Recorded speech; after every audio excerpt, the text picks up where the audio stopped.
Triomphe Congo TV est une chaîne d'analyse politique, économique, sociale et culturelle.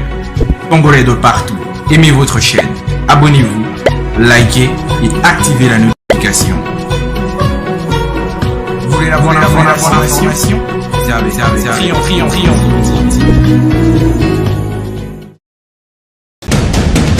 La République démocratique du Congo, c'est le plus grand pays d'Afrique centrale. Un territoire équivalent à plus de 4 fois celui de la France métropolitaine. Eh bien, fidèles et aimables téléspectateurs de Triomphe Congo Télévision, votre média en ligne, nous sommes très heureux de vous recevoir pour la énième fois aujourd'hui avec ce nouveau numéro où pour la deuxième fois nous allons rencontrer un habitué. L'habitué, c'est Maître Luamba Alfani Alpha. Maître Luamba Alfani, comme vous le connaissez, c'est un jeune avocat qui a de l'expérience, qui a beaucoup travaillé pour l'intérêt de la République démocratique du Congo. Et ce qui nous intéresse plus, c'est son esprit, son franc-parler et surtout l'expérience qu'il a dans le domaine de l'entrepreneuriat. Lui, c'est un jeune qui évolue dans ce milieu-là.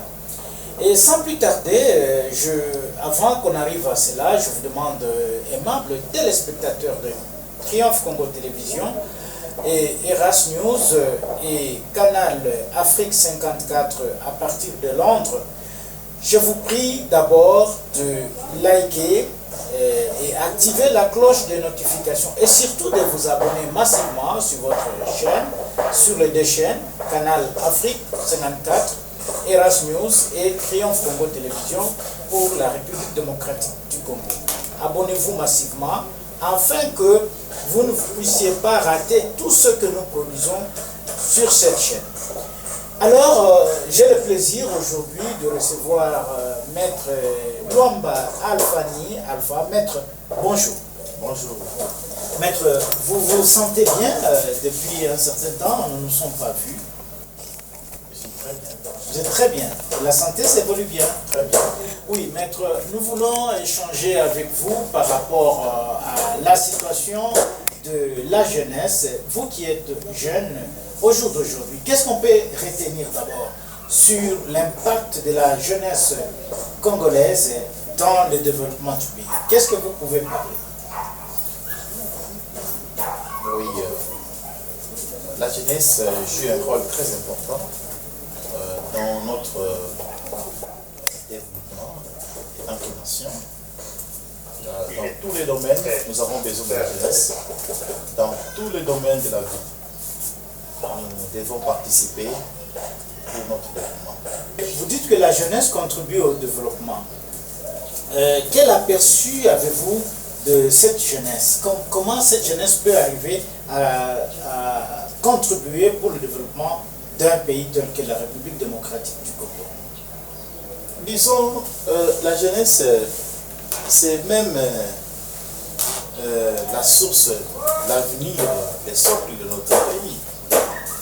Je vous dis, dans chaque domaine de la vie, nous avons besoin de la jeunesse. Et ce que je peux demander à la jeunesse, c'est de devons être conscients. Conscients que ce pays nous appartient. Et personne ne peut venir intervenir ou jouer un rôle aussi important à notre place dans chaque domaine. C'est-à-dire, chaque domaine, nous avons besoin, dans la construction, nous avons besoin de la jeunesse. Dans la médecine, nous avons besoin de la jeunesse. Dans la scène politique, vous allez voir toujours, les politiciens ont toujours besoin de la jeunesse. Donc, nous devons être conscients dans tout ce que nous sommes en train de poser comme acte pour que ces pays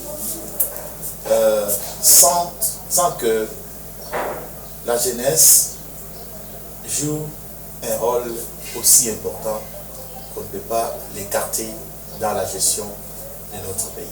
Mais, Maître, dans la plupart des cas, nous remarquons que les jeunes attendent plus du gouvernement, des gens qui nous dirigent. Est-ce que cette jeunesse-là a l'avenir ou pas? Une jeunesse qui fait ça? Parce que dans cette émission, je rappelle à nos fidèles téléspectateurs que c'est une émission bilingue. Nous allons parler en swahili, nous allons parler en français. Maître, expliquez-nous dans ce sens-là. Est-ce qu'une jeunesse qui attend seulement qu'il y ait il y a des actions du gouvernement face à la jeunesse, est-ce que cette jeunesse a l'avenir? Oui. La jeunesse, il y a la part des choses. Hein. Il y a la part des choses. Il y a la part du gouvernement, il y a la part aussi de la jeunesse. Et le gouvernement, étant que père de la nation, doit accompagner la jeunesse dans ses entreprises. Et la jeunesse elle-même, donc, comme je vous ai dit, la jeunesse consciente. Nous n'allons pas toujours attendre du gouvernement, nous devons avoir l'esprit d'entrepreneuriat et de créativité. C'est comme je suis en train de constater avec amertume les cadres universitaires attendent du gouvernement chaque fois pleurer, nous n'avons pas d'emploi. À ce que moi j'essaie, comme le professeur Gilbert Kishiba Futula nous a dit que un cadre universitaire n'est pas un demandeur d'emploi, c'est un orateur d'emploi. Donc quand vous arrivez à l'université, vous n'allez pas forcément attendre tout du gouvernement, vous devez mettre en application ce que l'université vous a inculqué et le mettre dans la vie sociale. C'est par exemple, vous devez avoir l'idée de créer une société. Une société, pas forcément que vous ayez l'argent, même juste les idées, et même l'initiation à une créativité, une activité.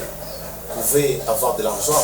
C'est comme nous voyons nos amis du monde extérieur qui viennent ici avec un sac. Mais quelques jours plus tard, vous allez le voir, on commence à les appeler les millionnaires. C'est parce qu'ils sont venus avec des idées, avec des initiatives, d'entreprendre. Dans beaucoup de domaines, nous voyons nos amis indiens qui nous fabriquent notre propre eau.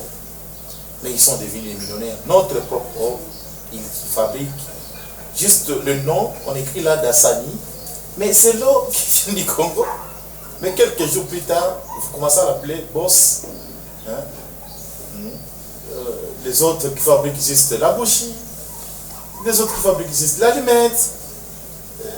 C'est ça, l'autre part. La part aussi des gouvernements, le gouvernement ne peut pas laisser aussi que nous soyons les consommateurs. Comment le gouvernement peut faire à ce niveau-là? À ce niveau-là, je peux demander au gouvernement de nous accompagner, d'accompagner les entrepreneurs congolais. Ça veut dire quoi? Dans le sens selon lequel je viens de développer, nous n'allons pas toujours être des consommateurs. C'est-à-dire là? Ça veut dire quoi? Tout ce que nous consommons vient de l'extérieur. Ce que nous fabriquons ici ne sont pas totalement consommés par rapport à des taxes. Donc il y a une politique gouvernementale qui peut relever l'entrepreneur congolais. Donc bloquer d'abord au niveau de la douane certains produits qui ne peuvent pas être consommés sur le sol congolais et pour consommer les nôtres. Par exemple, si vous allez à Kasumbalesa, Kasumbalesa, la Zambie nous fournit même de l'eau en bouteille.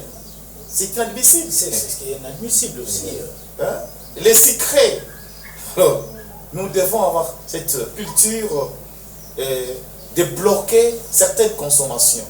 Nous avons des usines de fabrication des sucrés, de l'eau ici, que le peuple congolais initie cette idée.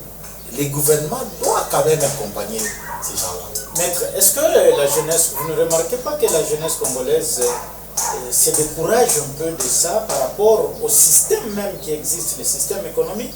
Il n'y a pas un bon climat des affaires au Congo, beaucoup de taxes. Est-ce que ça ne peut pas décourager que les jeunes puissent créer quelque chose qui peut faire développer les pays? Non, se décourager, c'est être lâche. Le gouvernement, dont on a toujours à l'horizon de faire référence, ce sont nos papas, nos vieux, nos amis qui dirigent les gouvernements, ce sont nos députés. Nous devons quand même dialoguer. Il ne faut pas se décourager pour laisser nos amis de l'extérieur profiter de notre lâcheté.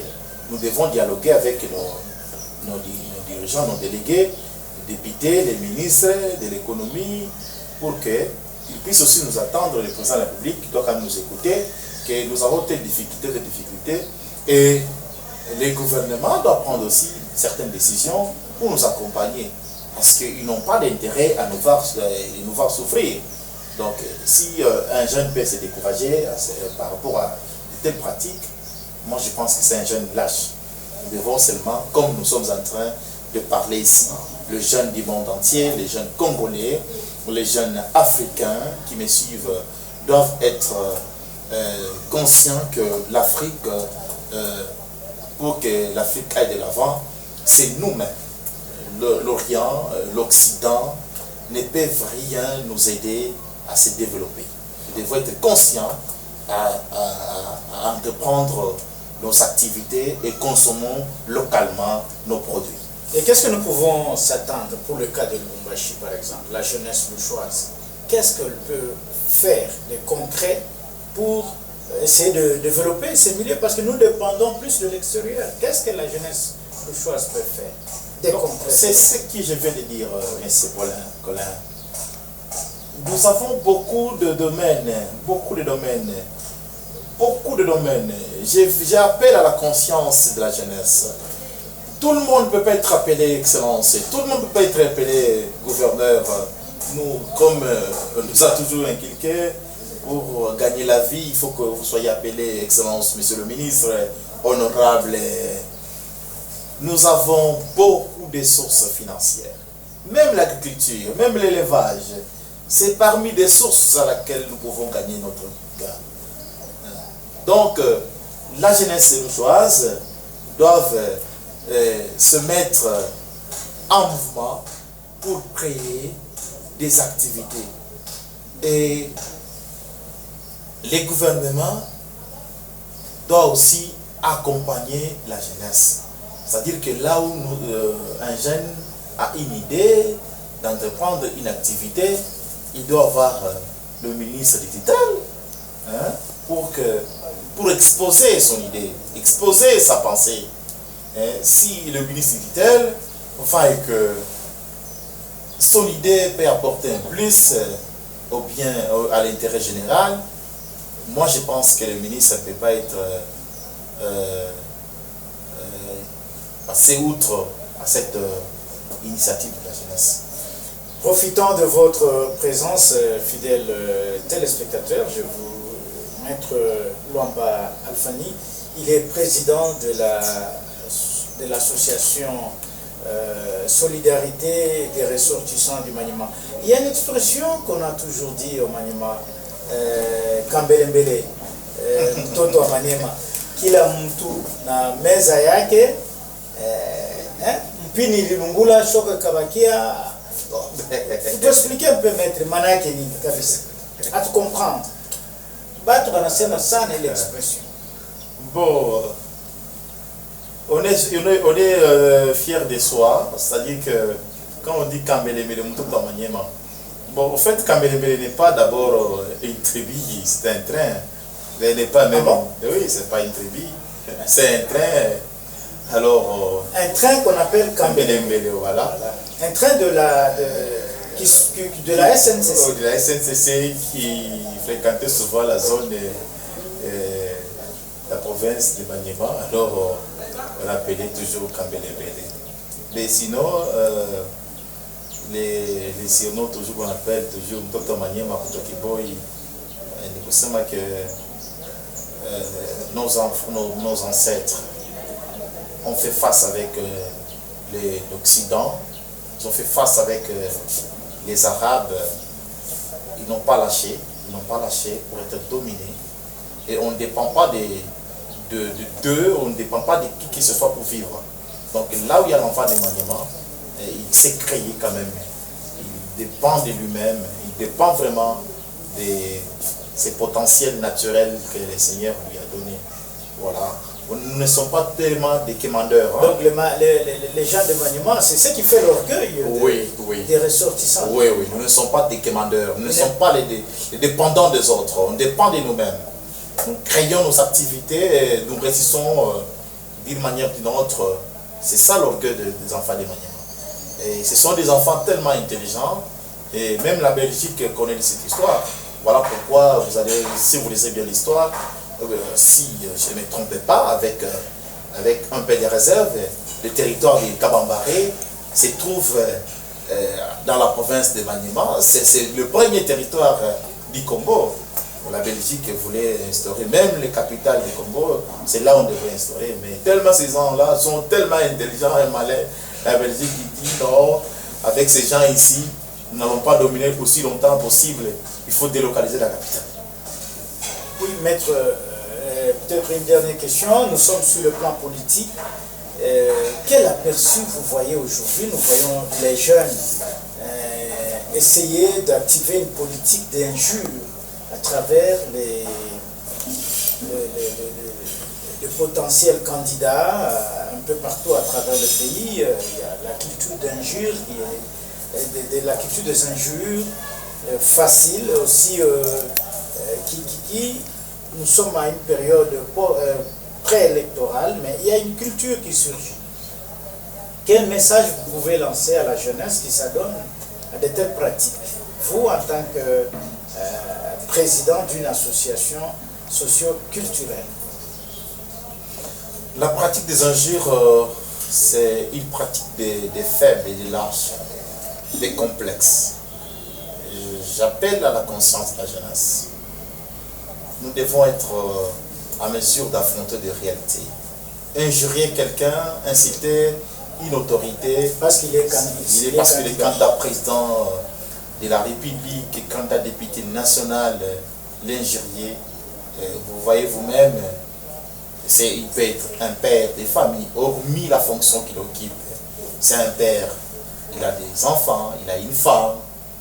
Donc, ce n'est pas une pratique de civiliser.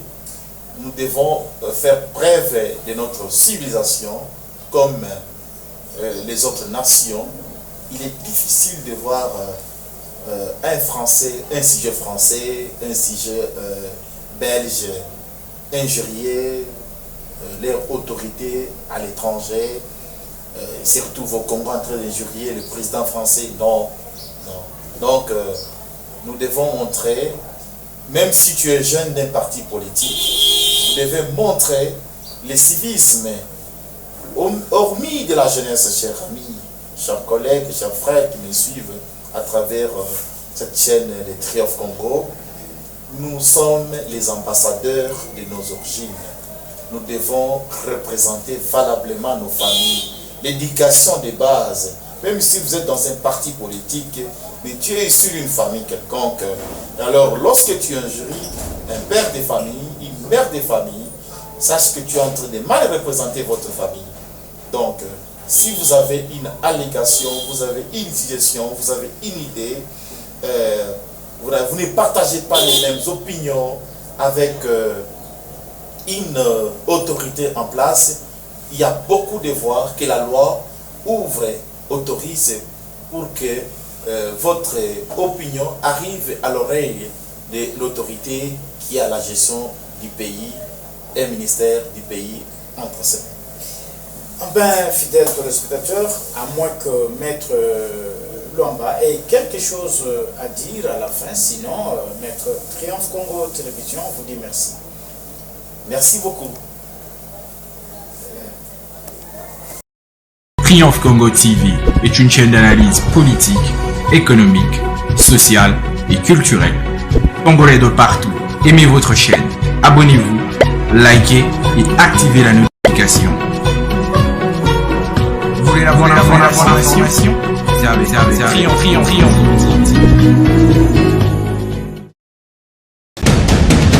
La République démocratique du Congo, c'est le plus grand pays d'Afrique.